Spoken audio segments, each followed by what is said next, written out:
Posso falar primeiro? Uma coisa Pode. rapidinho? Não, porque o Cadu falou que hoje seria o aniversário do Adílio, né? Então, queria mandar um abraço para a família dele. Os ídolos nunca serão esquecidos. E agradecer também a festa que a nação fez, foi realmente incrível. Podem ir. Felipe, boa noite, parabéns pela vitória. Uma das coisas que a gente viu no jogo hoje de mudança foi o Gerson mais atrás ali ao lado do De La Cruz e essa dupla funcionando muito bem, né? Acelerando muito o jogo, saindo bem da pressão. O De La Cruz muito rápido e o Gerson fazendo uma grande partida. Na minha opinião, ele vinha de algumas partidas abaixo e hoje a gente viu o Gerson ditando muito esse ritmo do meio-campo. Queria que você comentasse essa escolha, a preparação para esse jogo e a montagem desse meio de campo com os desfalques que você tinha. Obrigada. Bom, primeiro dizer que o Gerson é um jogador que se sacrifica muito pela equipe, E mesmo nos jogos que vocês podem ter visto ele abaixo, por exemplo, né, que foi cobrado na altitude no jogo contra a LDU, é o jogador que mais correu. Foi o jogador que mais se sacrifica, porque muitas vezes, como eu falei, ele tem que pressionar o atacante, o zagueiro, e depois voltar para ajudar o Wesley baixo, e ele corre muito, se sacrifica muito pela equipe. E ele nos dá uma possibilidade a ganhar o meio-campo de uma forma puramente qualitativa. Então, aonde ele joga, se ele jogar na meia, jogar de volante, ele é um jogador muito determinante, muito importante para mim. Hoje, com os desfalques que a gente teve, ele acabou jogando nessa posição de volante e não estava já tão acostumado, fazia tempo que ele não jogava aí, desde o Carioca, se eu não me engano, mas é um jogador que eu sei que posso contar com ele em qualquer posição. E com o Nico, como eles treinam juntos, né? Ele, o Everton, Ala, Eric, então eles têm as dinâmicas e eles se sentem bem e performam. Eu estou muito feliz porque hoje o jogo do Gerson, o sacrifício do Gerson foi recompensado e merece ser elogiado. Felipe aqui, boa noite. Natália Brasil, Rádio Roquete Pinto.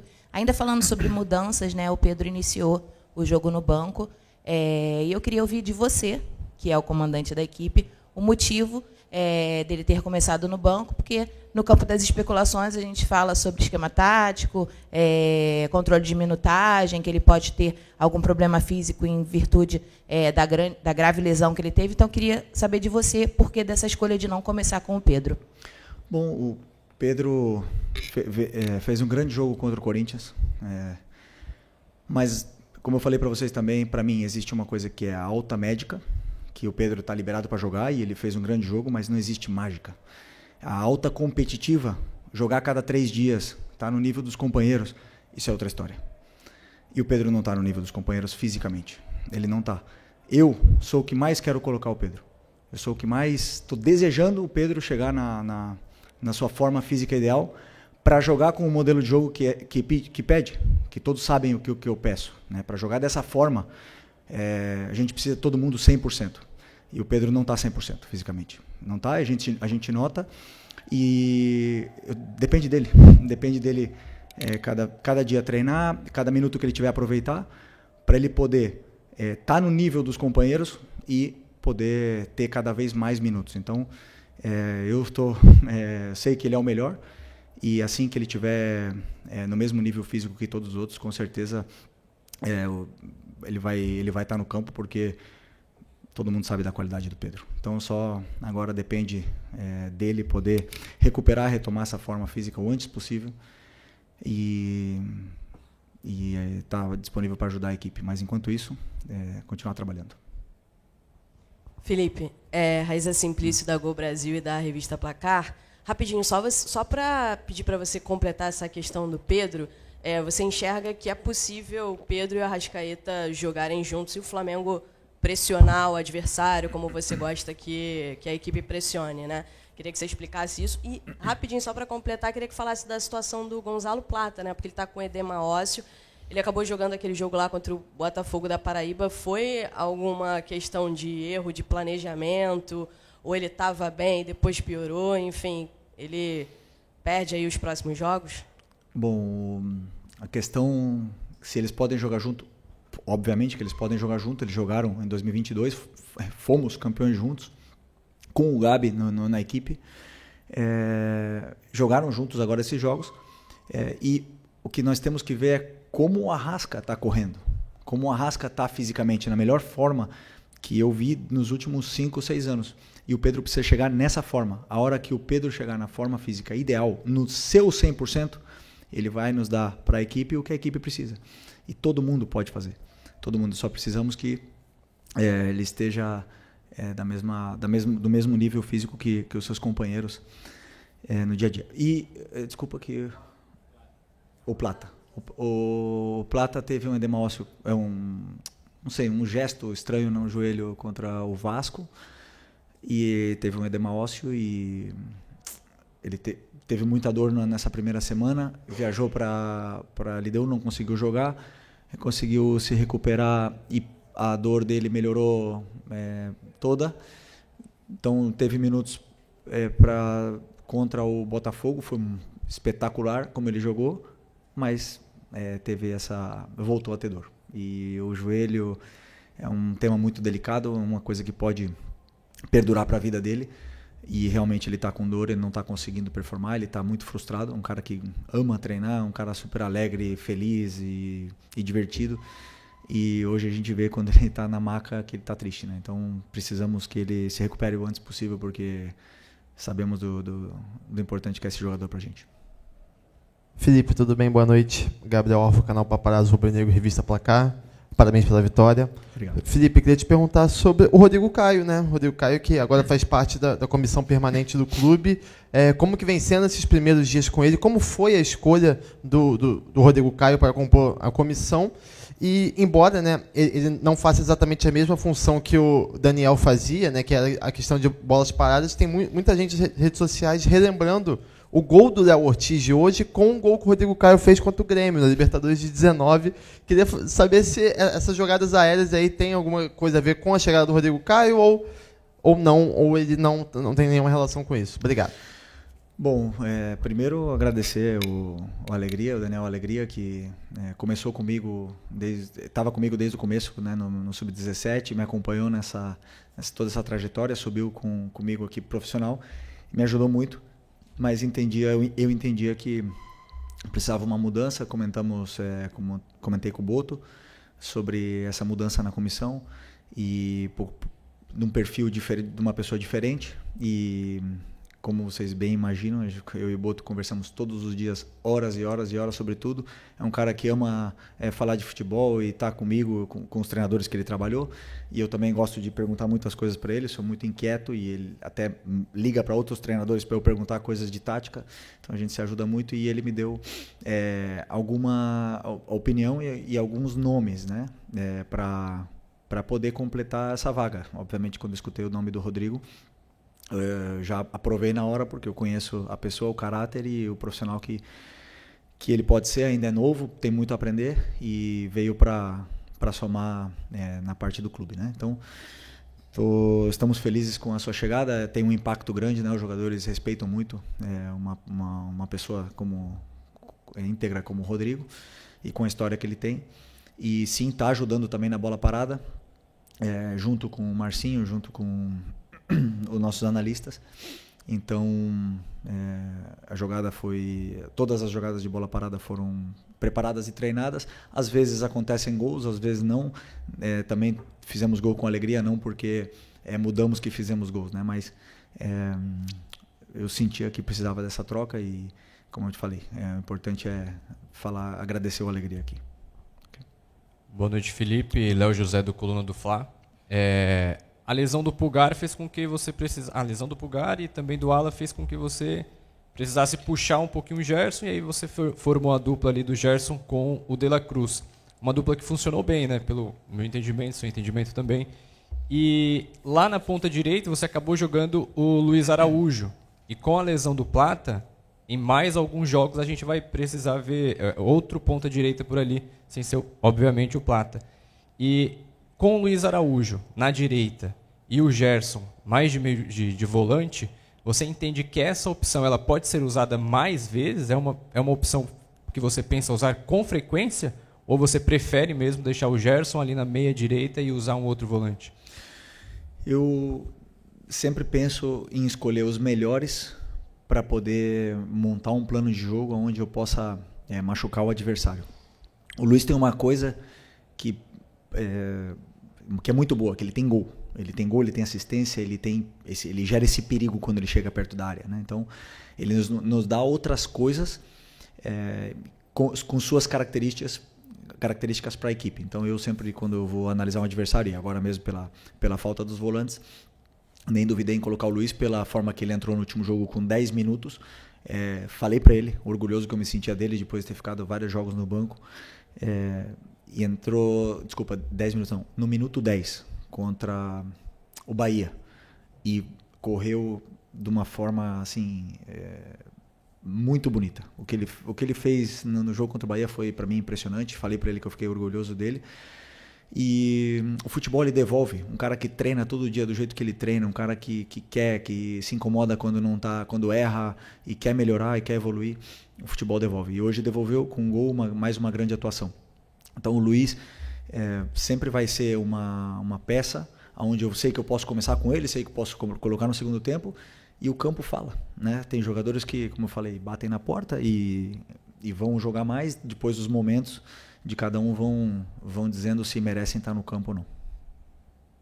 Felipe, aqui, boa noite. Bruno Vilafranca, da Rede Multiflá. Felipe, a meu ver, o Michael não tem deixado de lutar. Hora nenhuma, jogo nenhum. Toda a participação dele, não vejo faltar luta ao Michael.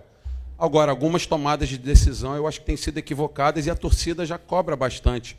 O Michael, eu vi que no momento em que ele deixou o campo hoje, você deu um abraço longo no Michael. Não sei se falou alguma coisa, eu estava longe, não consegui ver. Como fazer para tornar o Michael, de fato, aquela peça importante que o torcedor tanto pediu, inclusive o retorno, né, na temporada passada.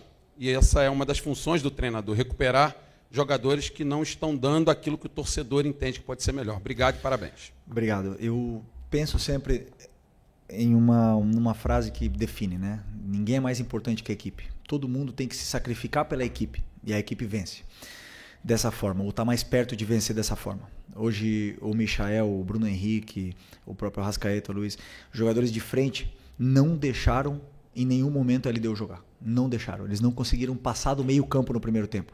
E é um time que, se você ver, você estudar, eles jogam como jogaram no segundo tempo aqui, né? Então, é um jogador, o Michael é um jogador que dá tudo o que tem pela equipe. E sempre que eu escutei os torcedores falarem, queremos raça, queremos gente que corre quando não der na bola, vai na vontade, ele tem tudo isso. E ele começou o jogo muito bem. E aí, nas primeiras decisões, a gente sabe que a torcida está esperando. E aí começam a pegar no pé, ele acabou ficando mais nervoso. Mas não temos que esquecer o que o lateral direito do LDU sofreu com ele, e tanto é que foi substituído. Por causa que o Michael machucou muito aquele lado deles ali. Depois, falta o terço final, falta o último passe, falta essa tomada de decisão? Sim. Ele sabe, ele treina, ele é o cara que mais fica fazendo complemento todo dia.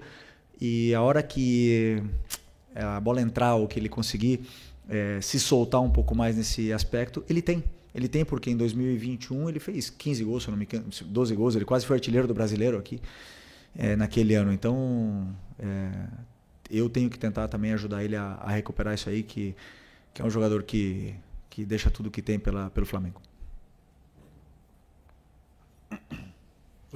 Oi, Felipe aqui. David Sharp, do Antenados na Jogada. Parabéns pela vitória. Eu queria saber o que você pensa em relação à marcação alta e criação de jogada. Porque não necessariamente o time precisa marcar alto e roubar a bola no campo do adversário para criar jogadas, para ter a posse de bola, né? Salvo engano, até o Guardiola falou que roubando a bola no campo do adversário você está muito mais próximo do gol e a chance de fazer gol é muito maior. Mas, ainda assim, se o time marcar médio para baixo, consegue retomar e até ter a posse de bola, não perder e criar mais jogadas, né? Então, queria saber em relação a isso, sobre jogadores que talvez não marquem tão bem assim pressão, como talvez o próprio Arrascaeta, o Pedro nesse momento, Gerson, não sei se você concorda, se eles podem jogar juntos até dessa forma um pouco mais compacta, até para quando furar essa linha de marcação logo do campo de ataque, não gerar espaço atrás, né, no campo de defesa.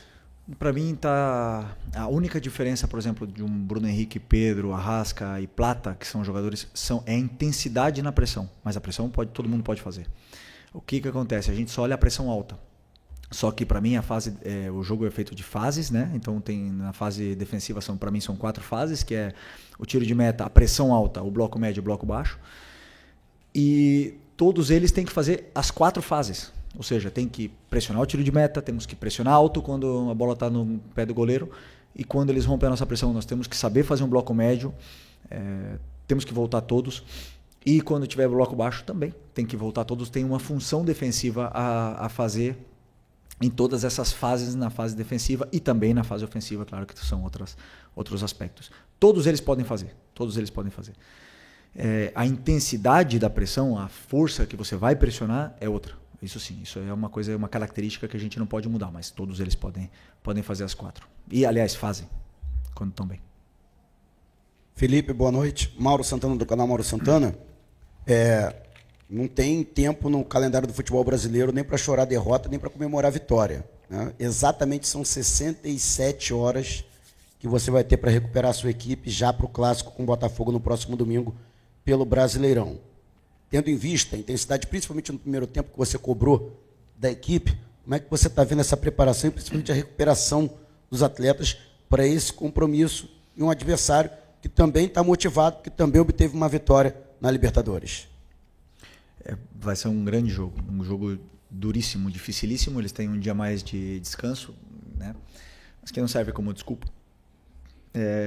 Agora nós temos que ligar a maquinária o mais rápido possível da recuperação, que esses jogadores possam se recuperar e possam chegar bem nesse jogo de domingo, né? Claro que os jogadores mais jovens se recuperam mais rápido, os jogadores com mais idade, com mais de 30, já vão ter uma certa dificuldade, mas tenho certeza que nós vamos chegar bem no jogo.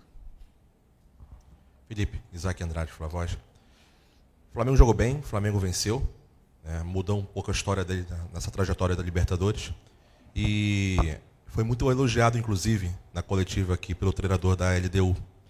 No momento de vitória como esse, eu acho que é interessante também analisar aquilo que de repente você planejou, aquilo que você cobrou, que você sente que o time dele trata com um pouco de dificuldade. O que foi isso hoje? O que, mesmo o Flamengo jogando bem e ganhando, ainda tem que melhorar, que você acha que não está no ponto ideal, que não foi feito hoje no planejamento do jogo? Não, mas interessante isso que você falou, né? Hoje vencemos e nos colocamos com possibilidade de passar de fase. Numa Libertadores que até então vinha sendo ruim, eu sempre penso que você tem que demonstrar dentro do campo que você realmente quer ganhar essa competição, né? E hoje eu acho que a equipe passou essa mensagem. No primeiro tempo, a gente passou a mensagem para a própria competição que nós não queremos ser eliminados. A gente quer chegar o mais longe possível, nós queremos chegar na final. E o único caminho é esse aí. Levando do jeito que a equipe levou a intensidade, a vontade para dentro do campo. O sacrifício seria a palavra para mim. O sacrifício que todos levaram para dentro do campo passou uma mensagem para a própria competição que nós queremos seguir vivo nela. E nós temos muitos aspectos que melhorar, todos os jogos. E o jogo hoje, existem alguns, e agora a gente vai analisar amanhã de manhã, analisar o que foi feito no jogo, os aspectos a melhorar. E também depois preparar o jogo do Botafogo, que é outro jogo completamente diferente. Então, todo jogo nos dá um guia para seguir. Okay. Oi, Felipe. Sérgio Lobo. Parabéns pela vitória. Você é um cara que foi forjado, né? Teve sua extensa carreira jogando no futebol europeu, né? Veio para o Flamengo, encerrou aqui.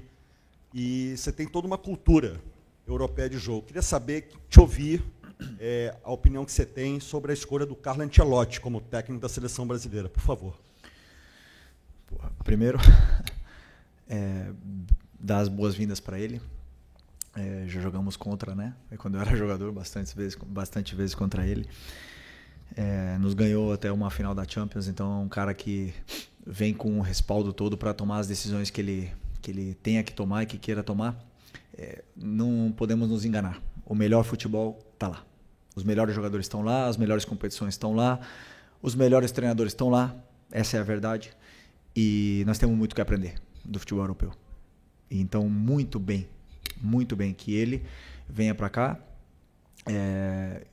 e viva o futebol brasileiro, que não é fácil para ninguém, né? Então, que ele possa nos ensinar, que nós possa dar a sua experiência, que ele possa vencer e que ele possa trilhar um caminho de vitórias aí na nossa seleção que está num momento muito conturbado, né, politicamente. Então, precisamos de uma estabilidade, precisamos de alguém que tenha esse carisma e que seja bem-vindo, seja bem recebido por todos nós que, sem dúvida, precisamos muito de ajuda para continuar evoluindo e melhorando como um futebol em todo, em geral.